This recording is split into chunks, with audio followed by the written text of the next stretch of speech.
അപ്പൊ ഗെയ്സ് ഇവിടെ പിള്ളേരുടെ കൂടെ എന്തൊക്കെയോ പരിപാടിയാണ്. കയ്യിൽ മുള്ളു കൊണ്ട് കയറിയെന്ന് തോന്നുന്നു. റോസാപ്പൂ പറിക്കുമായിരിക്കും. അപ്പൊ എന്താ അവിടെ പരിപാടി? ഇവിടെ ഞാൻ പിള്ളേർക്ക് കുറച്ച് പൂ പറിച്ചു കൊടുക്കുകയാണ്. ഇത് നമ്മുടെ ലോഞ്ചിൽ വന്ന വിഷുവിന്റെ ന്യൂ കളക്ഷൻ അല്ലേ ഇത്? അതെ അതെ അതെ. അപ്പൊ ഇത് ആ സാരി കൂടി ഒന്ന് ഈ എവിടെ പോകാനുള്ള പരിപാടി? എവിടെ പോകാൻ പോകാൻ തോന്നുന്നു? ഞാൻ എങ്ങും പോവല്ല. ഇത് നമ്മുടെ കസ്റ്റമറെ പരിചയപ്പെടുത്താൻ വേണ്ടിയിട്ട് ഞാൻ ജസ്റ്റ് വിയർ ചെയ്തേ. ഓ അത് ശരി, നമ്മുടെ ന്യൂ കളക്ഷനിൽ വരുന്ന സാരിയാണല്ലേ? അതെ അതെ അതെ. അപ്പം ആ സാരിയുടെ ഡീറ്റെയിൽ കൂടി ഒന്ന് പരിചയപ്പെടുത്തി കൊടുക്കും. ഇത് നമുക്ക് ഇതിന്റെ ഡീറ്റെയിൽഡ് പറയാണെന്നുണ്ടെങ്കിൽ ഇതിന്റെ വേറെ ഐറ്റംസ് നമുക്ക് കുറെ വന്നിട്ടുണ്ടായിരുന്നു നമ്മുടെ പേജിൽ.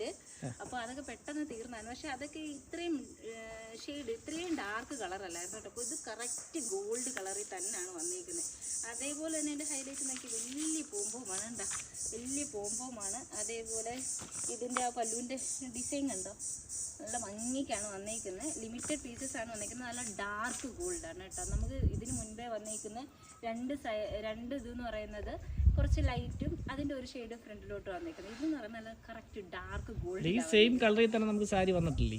ഈ സെയിം കളറിൽ വന്നിട്ടില്ല, ഇച്ചിരി ലൈറ്റ് ഷെയ്ഡിലാണ് നമുക്ക് വന്നിരിക്കുന്നത്. ഇത് ഇത്രയും ഡാർക്ക് ഷെയ്ഡ് നമുക്ക് ആദ്യമായിട്ടാണ് വരുന്നത്. നല്ല ഭംഗിയുണ്ട് അല്ലേ? നമുക്ക് ഒരു എന്താ പറയുന്നത്, ഇനിയിപ്പോൾ ഫെസ്റ്റിവൽ സീസണാണ്. വിഷുവിന് ഉടുക്കാനാണെങ്കിലും ഫെസ്റ്റിവൽ അമ്പലത്തിലൊക്കെ ഉടുക്കാനാണെങ്കിലും ജസ്റ്റ് മേക്കപ്പിന് ഒക്കെ നല്ലതാണ്. കൊള്ളാം, അടിപൊളി സാരിയാണ്. അപ്പോൾ നിങ്ങൾക്ക് ഇത് വേണമെന്നുണ്ടെങ്കിൽ DM ചെയ്താൽ മതി കേട്ടോ. അപ്പോൾ ഇവിടെ രണ്ടുപേരും പൂവൊക്കെ എടുത്ത് കളിച്ചോണ്ടിരിക്കുകയാണ്. നമുക്ക്